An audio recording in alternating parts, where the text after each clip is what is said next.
Tadi adalah kami membuktikan unsur-unsur dari pasal 2. Jadi mulai dari pasal 2 unsur pertama setiap orang itu juga kami menyatakan bahwa tidak terpenuhi karena terdakwa ini adalah bukan sebagai debitur. Dia hanya sebagai penjual aset yang punya hak untuk menerima pembayaran dari pihak pemilik aset. Walaupun itu dari dana kredit atau dari manapun, itu adalah hak dari terdakwa sebagai penjual aset. Karena itu tidak terpenuhi sebagai unsur subjek setiap orang. Yang kedua terkait dengan melawan hukum, juga sesuai dengan tuntutan jaksa penuntut umum menyebut bahwa ada pelanggaran terhadap peraturan Bank Indonesia, melanggar juga manual kredit. Kalau kita hubungkan dengan pasal 14 Undang-Undang Tipikor, di situ menyatakan bahwa kalau melanggar peraturan perundangan lain yang menyatakan secara tegas Tipikor, baru berlaku Undang-Undang Tipikor. Nah, dari kita lihat dari peraturan perundangan yang dituduh dilanggar, tidak ada satu pasal pun baik di Undang-Undang Perbankan maupun di peraturan Bank Indonesia dan manual kredit menyatakan bahwa itu adalah perbuatan tindak pidana. Maka dengan demikian tidak bisa dikenakan pasal 2 unsur melawan hukum terhadap terdakwa. Kemudian tentang kerugian keuangan negara. Nah, kerugian keuangan negara dalam konteks BUMD yang berstatus perseroan terbatas itu memang di situ dikatakan bahwa penyertaan modal ke bank BUMD itu dalam bentuk saham dan memang sesuai dengan putusan Mahkamah Konstitusi nomor 62 dan 48 tahun 2013 menyatakan bahwa penyertaan modal dalam bentuk saham dalam BUMD itu memang masuk dalam domain keuangan negara. Itu kita akui. Akan tetapi dalam pengelolaan Bank NTT, dia tidak hanya menerima saham dari Pemda CNTT, tetapi juga ada saham perorangan. Ada 3 orang, Pak Amos Korpote, Ovi Wilahuki, dan Christian Talo.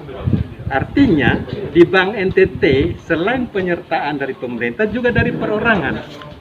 Kalau misalnya diklaim bahwa ini uang negara dalam PT Bank NTT, terus yang perorangan punya saham seri B itu apa juga jadi uang negara atau uang Pemda, itu satu kejanggalan.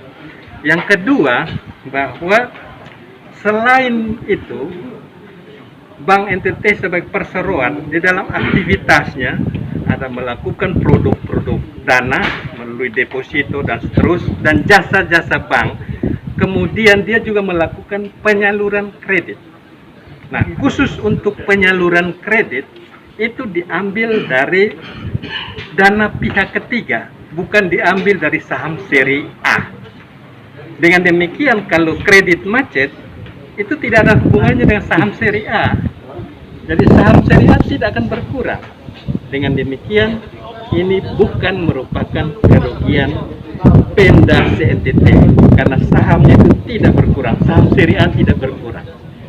Bisa dibayangkan kalau misalnya dikatakan bahwa dana Bank NTT itu semua uang Pemda, terus kita yang menabung secara perorangan apa secara otomatis dia jadi uang negara atau uang Pemda. Nah, karena itu penegasan dari putusan Mahkamah Konstitusi nomor 48 dan nomor 62, uang pemerintah daerah dalam BUMD itu hanya pada saham yang dimiliki. Karena itu pencairan kredit itu tidak ada hubungan dengan saham seri A Pemda NTT, maka itu tidak masuk dalam kerugian pemerintah daerah.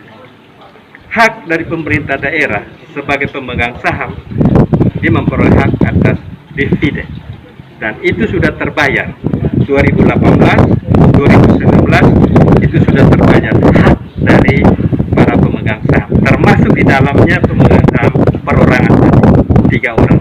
Saya kira itu saya tambahan dari saya, mungkin dari teman-teman yang itu. Ya, sedikit menambahkan dari Pak Dokter. Iya, pemerintah menyertakan modal dalam bentuk saham, dividen dia berhak peroleh sudah terbagi di 2018-2019 berdasarkan fakta sidang, ya toh. So, itu berdasarkan fakta sudah terbagi. Jadi sudah untung, Bank NTT sudah untung dengan adanya kredit-kredit dari para debitur ini, ya toh. Kalau mau untung terus, kata ahli kita apa? Ikut pesugihan saja. Artinya kalau ditafsirkan nantinya oleh hakim pemutus bahwa dividen yang seharusnya diperoleh 2018 misalkan 100 miliar, tapi 50 miliar yang didapat dengan adanya kredit macet, maka 50 miliar misalkan hakim memandang seperti itu, nanti sudah Bank NTT ikut pesugihan saja sudah, ya, tidak usah fungsi intermediasi fungsi, dia tampung dana, salurkan kredit, jadi tidak usah. Nah, yang kedua, sekali lagi kita sesalkan tentang surat tuntutan dari penuntut umum yang sudah kita analisa bedah di pembelaan kita secara rinci, ya toh. Kenapa disesalkan? Ada fakta-fakta yang kemudian lagi disampaikan di surat tuntutan itu, tapi di persidangan tidak pernah ada, ya toh. Misalkan saksi Aloysius Geong, Absalom sini, dua orang ini tidak pernah hadir di persidangan, tapi di analisa fakta ada. Ini menjadi pertanyaan bagi kami, ya. Artinya kita ingin akibat hukum nanti yang muncul di persidangan ini melalui putusan yang mulia itu berdasarkan fakta. Kalau salah ya sudah hukum berdasarkan porsinya. Ya, kalau orang tidak bersalah, tidak berdasarkan hukum, ngapain dihukum?